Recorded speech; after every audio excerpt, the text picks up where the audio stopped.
ज्वालामुखी मंदिर को जाने वाले पुराना बाजार मार्ग पर अब ऑटो रिक्शा और कमर्शियल वाहन महानिर्वाणी अखाड़ा से ऊपर नहीं जा पाएंगे। जिलाधीश कांगड़ा को मिली कई शिकायतें पर उनके कार्यालय से एसडीएम ज्वालामुखी को निर्देश प्राप्त हुए, जिस पर प्रशासन अमलीजामा पहनाने जा रहा है।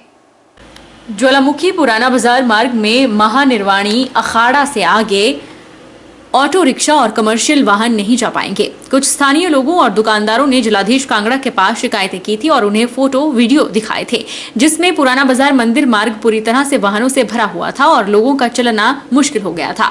लोगों से मिल रही लगातार शिकायतों पर जिलाधीश कांगड़ा ने मोटर व्हीकल एक्ट 1988 की सेक्शन 115 के अंतर्गत कार्रवाई करते हुए एसडीएम ज्वालामुखी को निर्देश जारी किए कि पुराना बाजार मंदिर मार्ग पर महानिर्वाणी अखाड़ा से ऊपर कोई भी ऑटो रिक्शा या कमर्शियल वाहन नहीं जा पाएंगे। एसडीएम ज्वालामुखी डॉक्टर संजीव शर्मा ने बताया कि जिलाधीश को मिल रही शिकायतों के बाद एक कमेटी का गठन किया गया था, जिसके तहत रिपोर्ट बनाई गई और ऑटो चालकों को अब महानिर्वाणी अखाड़े से आगे नहीं भेजा जाएगा। जल्द ही ऑटो चालकों के साथ एक बैठक कर रेट भी निर्धारित किए जाएंगे। अगर मनमाने दाम वसूले गए तो कड़ी कार्रवाई भी अमल में लाई जाएगी।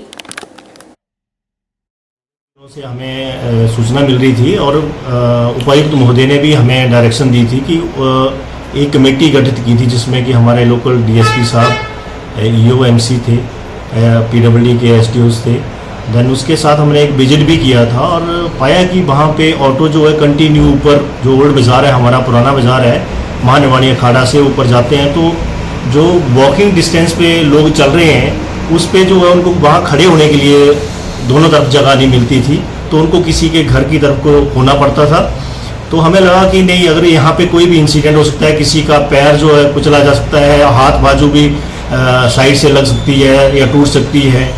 तो इसी अवज़ में जो है उपायुक्त महोदय ने हमें डायरेक्शन दी थी कि आप देखें कि किस तरह से जो है इसको जो पाबंद किया जा सकता है। तो उन्होंने हमें डायरेक्शन दी थी, अगर पॉसिबिलिटी है तो महानिर्वाणी अखाड़ा से ऊपर जो है इसको टोटल बैन कर रखा है, जिससे कि हमने एक फेज मैनर में जो है स्टार्टिंग की है। अगर हमें लगा कि इससे जो है स्मूथ हमारी फंक्शनिंग हो रही है तो ऑटो को हम वहां तक ही पाबंद रखेंगे और एक मुद्रिका बना के इनको जो है आउट कर दिया करेंगे वहां से, जिससे कि वहां उनका रस ना रहे। हार्डली वहां से 5 मिनट का वॉकिंग डिस्टेंस माता रानी के मंदिर को है।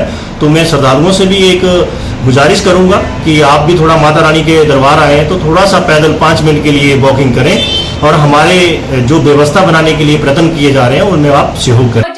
अभिभावक ने अपने बच्चों की समस्या को लेकर एसडीएम के माध्यम से जिलाधीश बिलासपुर को ज्ञापन सौंपा। बच्चों के अभिभावकों का कहना है कि खेलो इंडिया कार्यक्रम के तहत उनके बच्चों को परेशानी झेलनी पड़ रही है।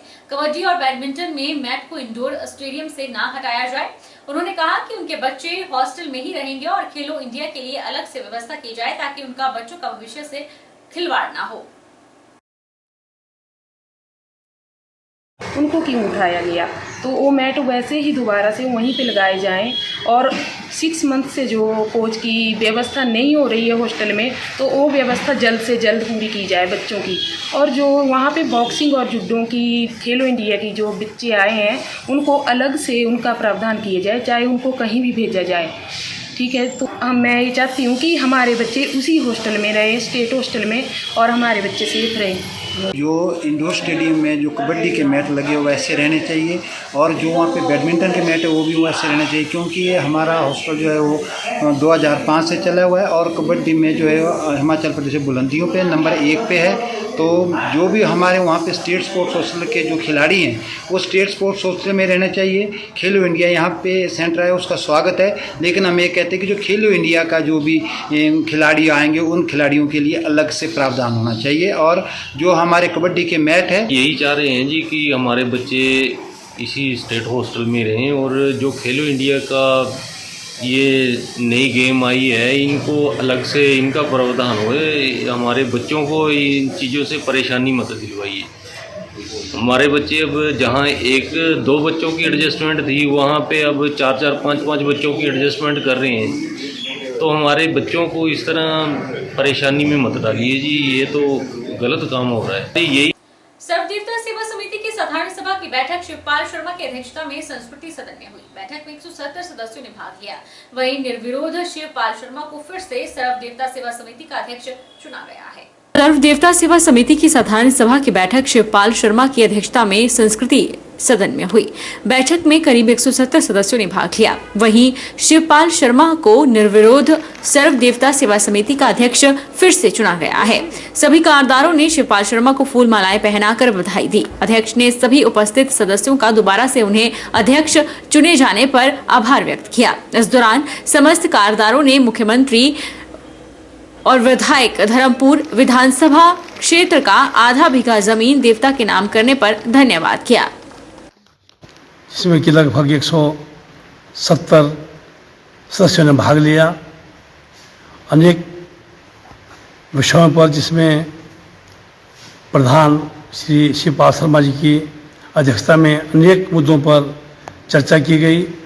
चर्चा करने के पश्चात आम सभा का एक ध्वनिमत से एक प्रस्ताव हुआ कि आज ही जो है, क्योंकि हमारे समिति का कार्यकाल पूरा हो चुका था, तो सभी ने ध्वनिमत से पारित किया कि आज ही चुनाव कर दिया जाए।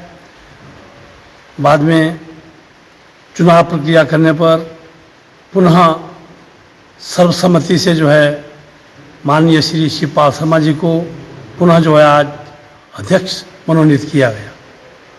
मंडी में सर्वदेव सेवा समिति की आम सभा बैठक की गई, जिसमें कई महत्वपूर्ण मुद्दों पर चर्चा की गई और सर्वदेव सेवा समिति के सभी सदस्यों ने अंततः यह भी निर्णय लिया गया कि आज ही जो है सर्वदेव सेवा समिति का चुनाव किया जाए, अध्यक्ष पद का चुनाव किया जाए, जिसमें सभी सदस्यों ने अपनी आम सहमति व्यक्त की और सभी सदस्यों ने पंडित शिवपाल शर्मा जी को पुनः से जो है ध्वनिमत से जो है आने वाले समय के लिए सर्वदेव सेवा समिति का अध्यक्ष चुना गया और साथ में उन्हें जो है अपनी नए कार्यकारिणी का गठित करने के लिए भी अधिकृत किया गया।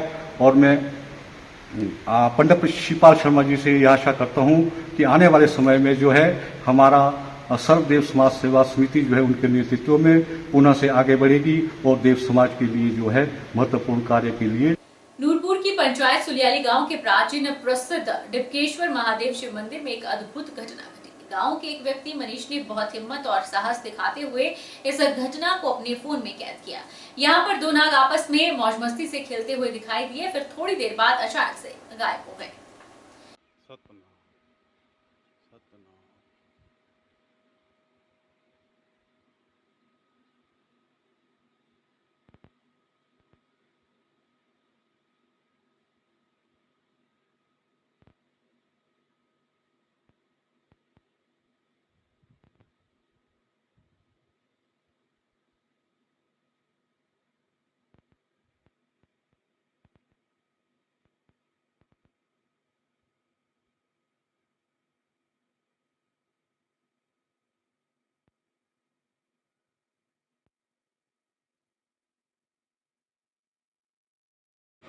वो मंदिर वहां पे आज ये दुर्लभ दृश्य जो कि आस्था का विषय भी बन चुका है। अभी एक नाग और नागिन आप देख सकते हैं वीडियो में कि कैसे वो अपने मस्ती में हैं वो, और जहां जब लोगों ने वो उसको देखा तो वीडियो बनाई है। वो आप इस वीडियो को देखो, एक आस्था का केंद्र बन चुका है हमारे डिबकेश्वर महादेव मंदिर में, और हम सभी से चाहते हैं कि आप भी इसे आस्था के माध्यम से ही देखें। बड़े कई प्रकार के राग निकलते रहते हैं, पर ऐसा नहीं, ये साक्षात महादेव का ही रूप था, महादेव का रूप हुआ है शक्ति सहित, सबको दिखाई तो ही देता है। ये नागी के रूप में रहते हैं। हुए कोई कई समय में डुबकेश्वर बाबा, वो यहाँ जल समाधि लगाई थी उन्हें, इसलिए इसका नाम डुबकेश्वर पड़ा। जबकि इस समय तो यहाँ नगर बस्ती भी नहीं होती थी, तब के महादेव है डुबकेश्वर। और जल भी जो है ना, जल भी उससे प्राचीन ही है। अथाह लीला है, इसको कोई समझ नहीं सकता इस चीज को पूरा। आप शंभु हैं, ये बन रहे हैं, और ये अब अपना अपना अनुभव है। ये आप शंभु क्या है? आप शंभु ये है कि जिन आत्माओं की कोई कदर नहीं है संसार की लिस्ट में, वो आप शंभु हैं। इनके माता पिता नहीं होते कोई आप शंभु के, इनके धरती ही माता है और पिता इनका आकाश है, इसलिए स्वयं जमीन से निकलते हैं। बहरहाल बुलेटिन में इतना ही। आप देखते रहिए HP 24x7।